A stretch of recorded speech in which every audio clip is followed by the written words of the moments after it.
இந்த புர்கா ஒரு இஞ்சி மடிச்சு தச்சு தெரியலா?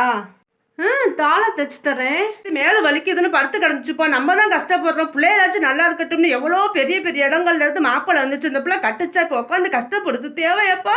எப்போ கூறுகட்டத்தனமா பேசுறியா? ஆணா இருந்தாலும் பெண்ணா இருந்தாலும் மேலே வலிக்க தான் செய்யும். அதுக்காண்டி வீட்டில் கால் மேலே காலை போட்டு உட்காந்தா காசு வந்துருமா? உழைச்சாதான் காசு.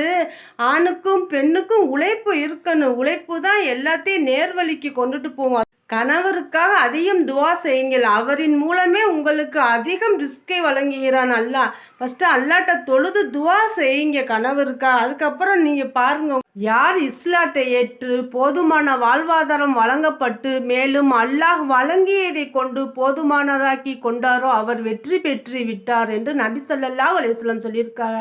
அதுபோல நானும் என் கணவரும் தொழுகை மூலியமும் பொறுமை மூலியமும் துவா மூலியமும் எங்களுடைய உழைப்பு மூலியமும் வெற்றி பெறுவோம் இன்ஷா அல்லாஹ்.